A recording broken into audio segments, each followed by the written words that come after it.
Here today with Carol. Came in with an 04 R6.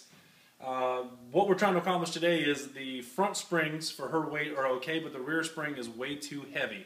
It won't flex enough under her weight. She doesn't have enough body mass to really make that thing work. So what we're going to do is we're going to install a brand new Race Tech, which is essentially an eye-box spring, which is much more rated for her weight. So it's going to be a lighter spring so it can move further in on itself before it pushes back with so much weight. And then on top of that, we're going to install a new preload adjuster. On the stock ones, they have steps. So if you want to be in the middle of one, you really can't. You either got one or the other. This one has threads on it, so that way I can fine-tune it perfectly to the right sag that I want it to be at, whether it's on the street or the racetrack. And so as of right now, I'm going to remove the shock. I'm going to take it apart. I'm going to put this spring and the hardware back on. We're going to put it in with some ride height shims, and I'll show you another video of that here in a minute. And we're going to put it all back together, set her rider sag, and then we're going to have her go out and take a test ride. So that's what we're going to do now. Here. So what I've done so far is I've removed the tank, removed the seat, and what I've done is I removed the bolts that hold the shock into the subframe and the links below, which hook onto the swing arm. And so what I'm going to do is I'm going to take my jack, I'm going to lift it up, we're going to pull this all out, and I'll show you kind of the things that we're going to change here. So if you hold on just 1 second.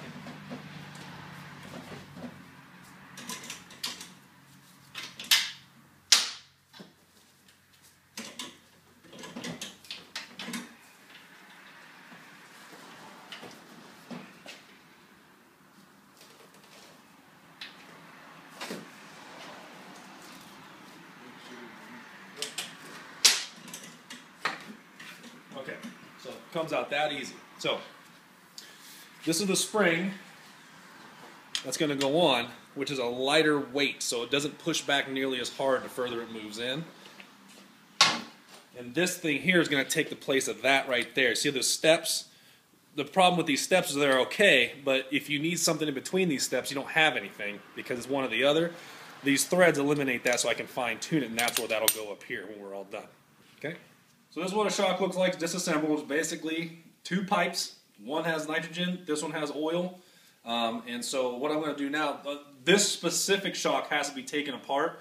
GSXR shocks and some Kawasaki shocks, they don't need taken apart. The spring and this part right here is the part that I need to put on. That's why I take it apart.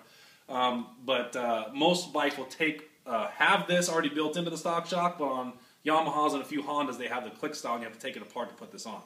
So, like I was showing you before, this will actually slide over, and actually this is the stock one right here that it's going to take the place right there.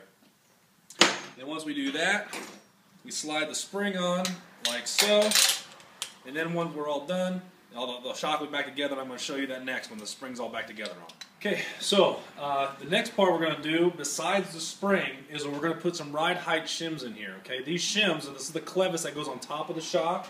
Let me grab that. Where is it at? Right here, in the bike, I already put it in. So this is what sits on top of the bike here, and the bolt sits over the subframe up here, okay? What this is going to do is essentially make the shock longer, and what that does for the bike is it makes the swing arm angle come down. And essentially what that does is it puts a little more weight forward, and at the same time when you get on the gas, the wheel wants to come under the bike, which pushes up on the pivot point, which pushes down the front tire, so that way when you come out of a corner and accelerating, it makes the front end bite in harder, and it holds the line under acceleration rather than run wide. And it also, twofold, it also helps the bike steer a lot faster, like you have more power steering.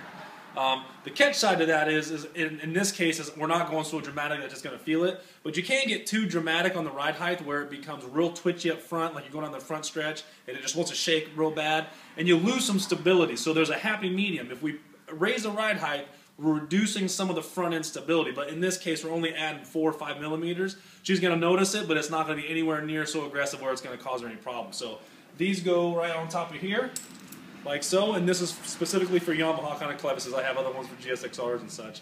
And then this bolts right up in there, and you bolt the shock back in, and I'll get a picture of that when we're all done. So now we got the shock installed, the new spring on, and this one actually took 0 preload on externally. It's got 10 millimeters of initial preload, but I haven't put any more on it. It was perfect all the way backed out.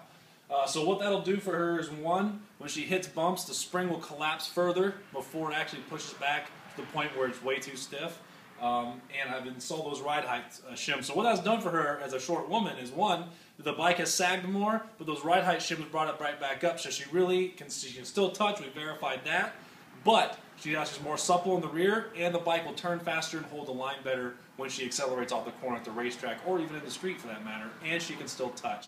Most of the time, this will help most short women, and men for that matter, if they have a touching problem, is putting the right springs in with the right hardware, and forget those lowering links, and most of the time, you'll be able to accomplish all that and improve the suspension handling all at the same time.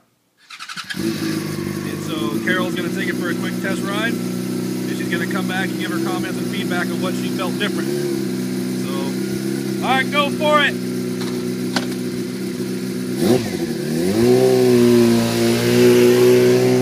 There she goes. So I'm back at home after riding the bike back from Brian's garage, and I've noticed a few things in regards to the suspension setup and the spring and the preload. It did give me the ability to flick the bike faster and more accurately in the turns. I could take the turns tighter and faster than I have been able to. I did notice that even though he put the shims in that raised the pivot point of the bike, I still have the ability to basically stand the same way as I did before. I didn't gain or lose any footing, but it has given me more flexibility and flickability to the bike, so I'm really pleased with that. I am looking forward to continue riding it, getting to know it a little bit better, seeing how much quicker I could take the turns. But for now, I'm really pleased with what Brian's done.